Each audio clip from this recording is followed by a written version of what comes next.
Before she went on to earn the title Empress of the Blues, Bessie Smith was born in Chattanooga, and you might say she started her career there singing on street corners. Well, recently Rob Wiles went to Chattanooga to a museum and performance hall that was built and named in honor of the legendary singer.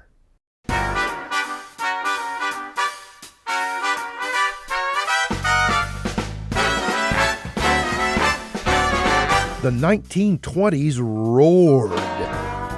New ideas, new morals, new music. My man got a heart like a rock cast in the sea. And nobody roared any louder in the 1920s than Bessie Smith, who lit up stages and screens with her heartfelt stylings of the blues.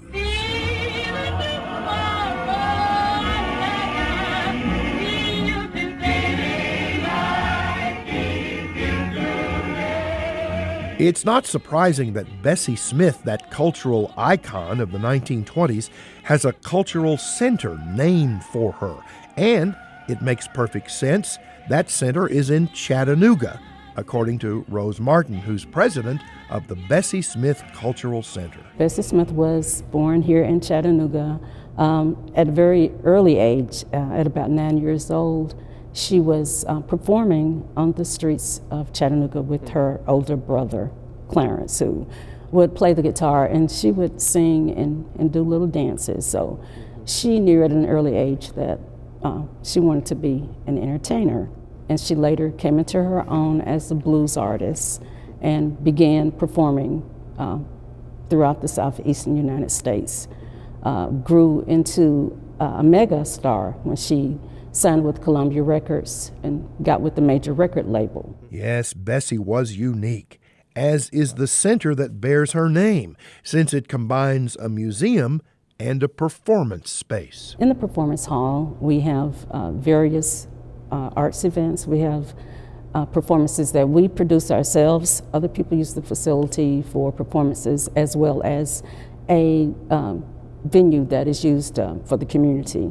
We also have an African American museum, so we call it a cultural center because we are multidisciplined. We have the performing arts as well as visual arts and history, culture. What is this this building here that you have? Well, this is a typical Chattanooga middle class African American home in the 1900s, from really? around 1900 to about 1950. Huh.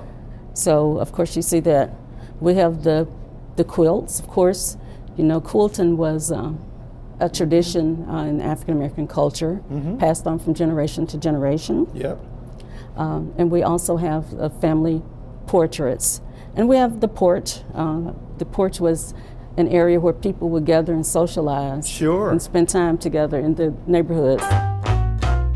This neighborhood used to be the center of African American life in Chattanooga.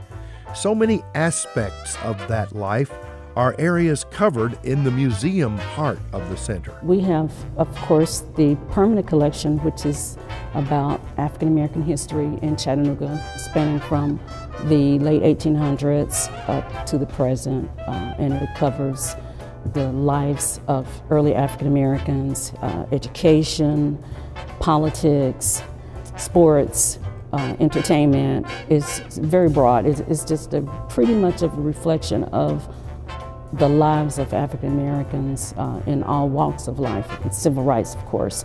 We now have exhibits that rotate that are visual art exhibits. They range from, we have right now a sculptor whose work is shown. We've had various artists. We've had some loaned exhibits from the Smithsonian. We've had a collaborations exhibit, which was really good, Southern Journeys. Just very broad in terms of the types of works.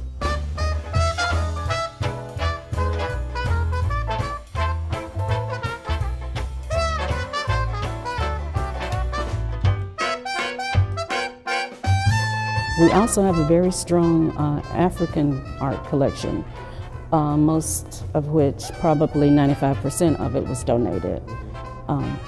But People come in and they will bring various things, some of which are things that we cannot use, and sometimes we find some very valuable objects that people bring in to donate to us.